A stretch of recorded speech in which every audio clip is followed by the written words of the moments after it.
দেখো বন্ধুরা, আমি সকালবেলা উঠে ভাত বসিয়ে দিয়েছি। আমি জলটা বসিয়ে দিয়েছি, চালটা ধুয়ে পরে দিয়ে দেবো। তো দেখো বন্ধুরা, সবজি ক্ষেতের থেকে এই যে শাক তুলে এনেছে মা, এনে এই যে কাটা শুরু করেছে। আর এই দিকে দেখুন আমার মেয়েও শাক কাটছে। তোমাদের সবজি ক্ষেতটা দেখাবো। আর আমি তখন পাতা দিয়ে জাল দিচ্ছিলাম, মানে ভাত রান্না করছিলাম আর কি। ওই জন্য পাতার জাল ছেড়ে আসা যায় না, লিভে যাবে। ওই জন্য তোমাদের সবজি ক্ষেতটা তখন দেখাতে পারিনি যে কোথা থেকে সবজি তুলে নিয়ে গেছে, মানে পালং শাকটা তুলে নিয়ে গেছে। তো চলো, আমি এসে গিয়েছি তোদের দেখা। এই যে পালং শাক দেখুন। আর এই দিকে এই যে সবে ধনিয়া পাতা হয়েছে। আর ওই দিকটা লাল শাক আছে, মূলো শাকও আছে, আর পেঁয়াজ কলি বসিয়ে দিয়েছে। আর দেখো এই যে বেগুনের চারা, আর এই যে এই দিকে বাঁধাকপি, আর এই দিকটাই ওলকপি আছে, ফুলকপি আছে। এইগুলো ফুলকপি, এগুলো বাঁধাকপি, আর ওইগুলো ওলকপি। আর এখানে গুঁড়ি কচু আছে। তো ধনিয়া পাতা দেখুন সবে গাছ এরকম হয়েছে। তো চলো আমি বাড়ি যাই, কারণ আমার ভাতটা বসানো আছে। আর এখন ফুটে উঠেছে ভাত।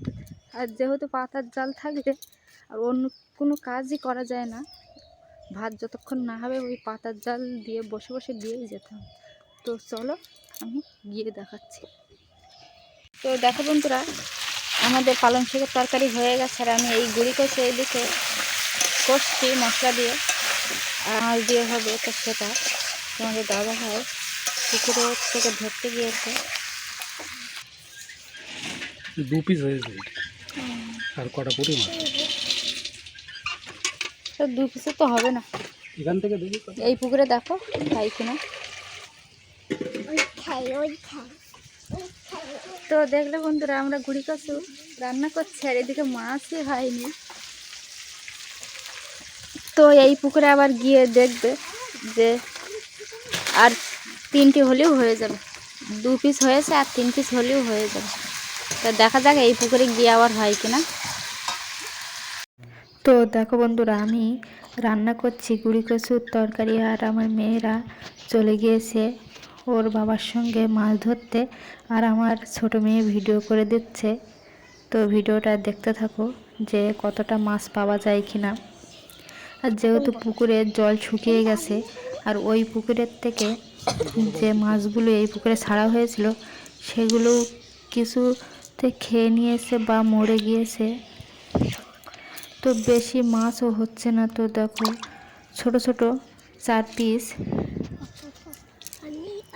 কই মাছ হয়েছে, আর পুঁটি মাছ হয়েছে 10-12 পিস, আর একটা ছোট তেলাপিয়া মাছ হয়েছে। তো ভিডিওর পরেই তোমাদের দেখিয়ে দেবো।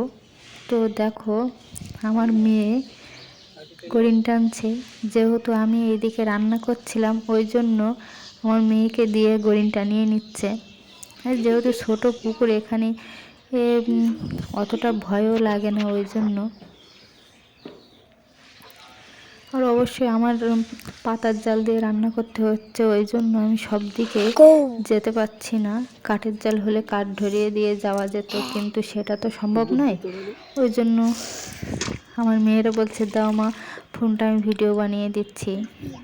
ওই জন্য ওরা ভিডিও বানিয়ে দিচ্ছে দেখুন। তো আমি চলেও এসেছি, আর আমার ওদিকে তরকারিও হয়ে গিয়েছিল। এবার মাছগুলো কেটে তরকারিতে দেওয়ার পালা। তো অল্পই হয়েছে মাছ। তো আজকে আমাদের গুঁড়ি কচুর প্রায় দুপুরের মতনই হয়ে যায় মাছগুলো। তো মাছগুলো আমি গিয়ে দেখাচ্ছি তোমাদের কতটা কি হয়েছে কি না হয়েছে। এই পুকুরের থেকে 2 পিস এনেছিল, আর পুঁটি মাছ এনেছিল। আর এখান থেকে 1 পিস কই মাছ, 4 পিস কই মাছ, আর একটা বড় একটা ছোট সাইজের তেলাপিয়া মাছ হয়েছে। তো এই মাছগুলো আমাদের দুপুরে হয়ে যাবে। টাটা, চলো।